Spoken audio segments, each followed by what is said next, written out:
Makanya saya sering mendengar keluh kesah orang-orang yang haji dan umrah tatkala di Madinah. Mereka datang, Ustaz, kita ini bermadzhab Syafi'i Ustaz. Terus repotnya Ustaz, kalau kita tawaf kita pasti nyentuh wanita yang bukan mahram kita. Dan dalam madzhab Syafi'i menyentuh wanita batal hukumnya.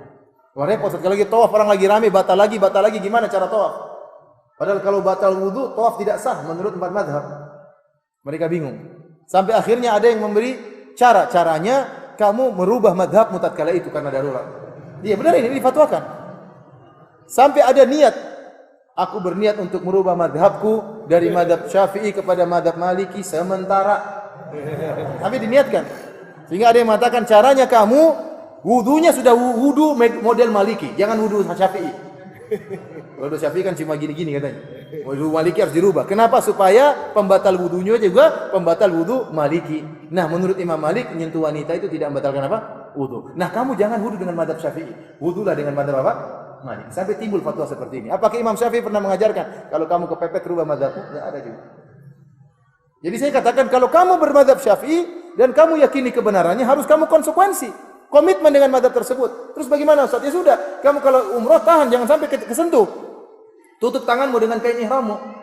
Ya, madhab Syafi'i nyentuh istri batal. Jangan pegang-pegang istrimu kalau tawaf. Ini konsekuensi seperti itu. Kalau istrimu pegang kain, jangan pegang apa secara langsung. Kalau batal ya wudu di situ.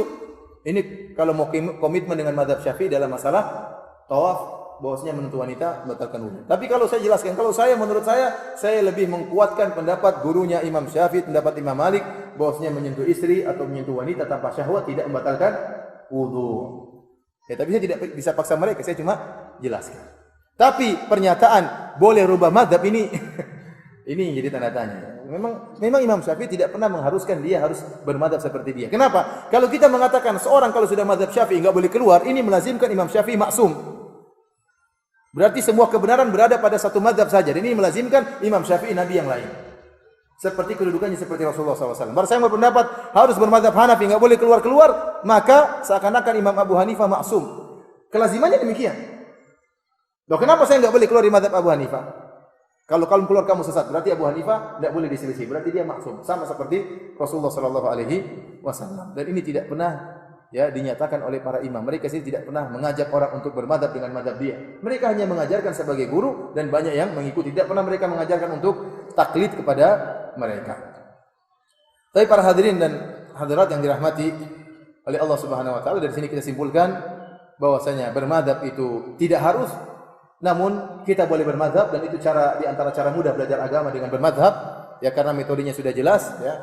Aturannya sudah jelas, dan pernyataan tidak boleh bermadhab juga adalah pernyataan yang keliru. Terkadang muncul dari orang-orang yang baru ngaji kemudian mengatakan tidak boleh bermadhab, ini juga suatu kekeliruan ya.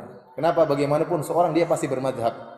Karena bermadhab secara gampangannya kita katakan berguru.